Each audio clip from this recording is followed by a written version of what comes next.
I'm Dr. Brad Hafford at the University of Pennsylvania Museum, and today I'm looking at a few mystery objects with a very special guest. Howdy friends, my name is Milo. You may know me as Mini Minuteman. I am an archaeologist and an anthropologist and a storyteller, and today we're going to be looking at some mystery objects, so I'm excited to see what is in this bag. Alright, start rolling over here. We both have to have gloves. Oh yes, gloves. Okay, clean room environment. Glove time. So we got a mystery item in this bag. Yeah, now the idea behind this was I called a few objects up from our storage downstairs, but I didn't tell you what they were. Yeah. Because I want to see your reaction to them. You know, people sometimes say, oh, well, this looks like X, so it must be X. And then that can lead to conspiracies. So we might be starting conspiracy theories. Perfect. All right. Well, that's what I love to do. I know. I have heard it looks like many times in my career. So I think I'm ready to make some assumptions of my own. All right. So we're all ready with our protective gloves and everything just to make sure that the objects are protected. And we have to always hold them over this so that in case we drop them, this is foam that makes sure that they won't get hurt. Absolutely. Most of these are very stable already. I chose ones that aren't really all that. Nothing crumbling. Right. So, you ready? I'm going to put For this sure. in. What is it? Oh, man. It's like some type of blue glass by the looks of it. It is, I mean, my first thought is it looks kind of like a vertebrae. So it must be from a glass skeleton alien. Is my there you guess. go. Yeah, No. yeah. Maybe a While crystal you're- skull at the top, you know? Even while you're holding it there, it almost looks like a tooth that's been pulled out to me. But of course, it's not that. But All right, if I were to it's give a weird, more isn't it? educated guess, Yep. just going off what we've seen today, I'd put my money on a weight. Okay, because mini weights are small and they're made of something like this. And Yeah. why it would be this kind of a strange shape. Yeah, that's the harder to shape, know, I isn't it? suppose, would be more difficult. And that's certainly not a bad guess because something like this you might call a token or maybe a weight. Mm-hmm. But the shape is all important here. And the material, it is kind of glass-like, but it's actually lapis lazuli. Really? So this is the stuff that gets imported from Afghanistan, the Badakhshan mines Wow. and things like that. Am I imagining that's almost a little bit opaque? Yeah.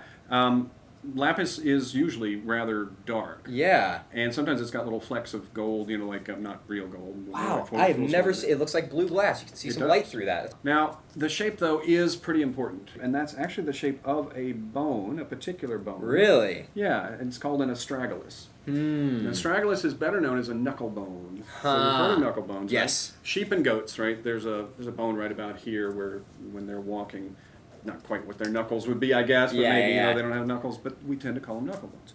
So now that you know it's imitating a knuckle bone in lapis, what do you think? Well, as much as I want to stick with my original guess of it being part of a broader skeleton, I think that would be a little ridiculous. Well, maybe it's a lapis sheep. Maybe you a know, lapis sheep, from- yeah, from space, of course.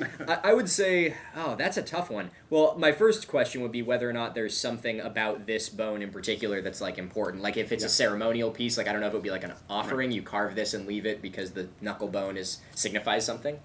Have you ever heard of a game like Knuckle Bones? I don't believe I have, but, I mean, You it probably heard the sounds so... expression roll the bone. I have. Is that what that's from? It does come from something like So is this a game piece? Probably. Interesting. We do know that they also used regular bones, the knuckle bones themselves of sheep.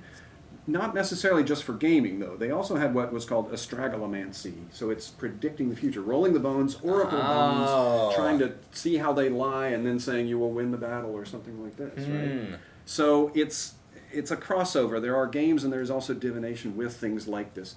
This one is quite small. A normal knuckle bone is larger than this. But what they've done is imitate that shape in a precious material so that maybe this is for divining for the king or something because it's in such a great material. I see. That's very interesting. Right.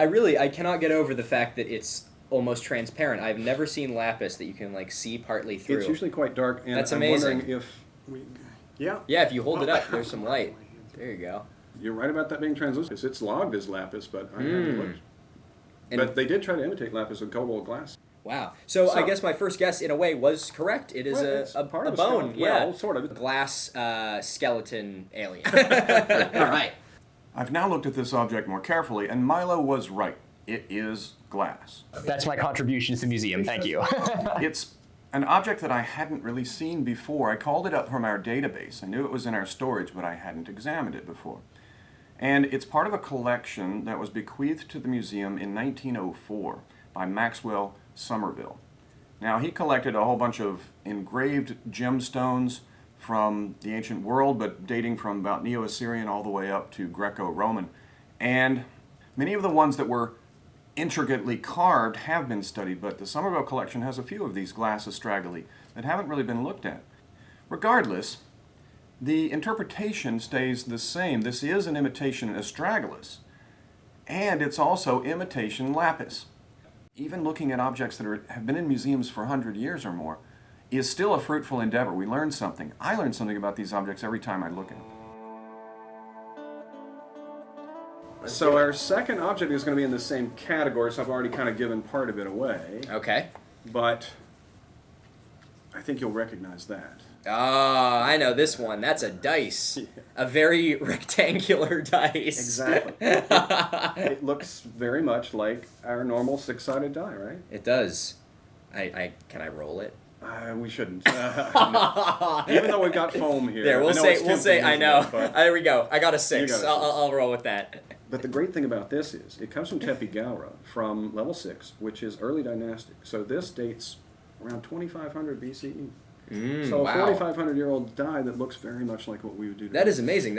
Are any of them different? I guess the 3 is different. The 3 is different than the way we do it. Yeah, that's true. And normally a die today, the opposite sides would add to 7, but these don't. 3 and 2 is 5, 4 and 5 is 9, and 1 and 6 is 7. So it's not quite exactly, but I think it's amazing because it looks so modern, but it's so old. Yeah. And the idea, I think, of people playing games back then, of course they did, but it makes me connect across the centuries, the millennia, to people who were playing these games. Yeah, I know. I wonder what the actual games that they would have played with something like this would be. Like, was this in and of itself the game, or was this part of a broader, because when I think dice now, like, there are dice games, but obviously, it's like Monopoly. You roll the dice and then you do something. But it's interesting to see this on its own. I'd be curious to know if that was ever part of something larger. It's a really hard thing to know. We do find some game boards, and you talked about those before, and often the dice aren't looking like this. We had some four-sided ones, and we have some that are just a stick that's flat on one side and rounded on the other, so you get a binary 1 or 0 result. Oh, interesting. So you roll several of those, and you can add up the ones, and that's the way the Royal Game of War seems to be played, because it has the pips on 2 sides of a four-sided. Yeah. It's going to be a 1 move or a 0 move. So knowing the rules to games is much more difficult. But knowing that they play games, all right. Finding the pieces is one thing. Making it work is totally different. Right. I'd be curious to know if, well, today we do have the theme of having the opposite sides add up to 7. If this was a consistent pattern as well, whether or not that was something that was repeated, or it was just sort of like, as long as all 6 sides have something on it, it works. But we need more dice, I guess. Exactly. So. Okay, so we have a little game coming together here. And I hope that you enjoyed looking at our gaming pieces together. Yeah, very nice. Thank you. Cool. Well, cool. See you on the next one. Nice. Yeah, let's do it. Join us again for another mystery object on Artifactually Speaking, Ancient Artifacts.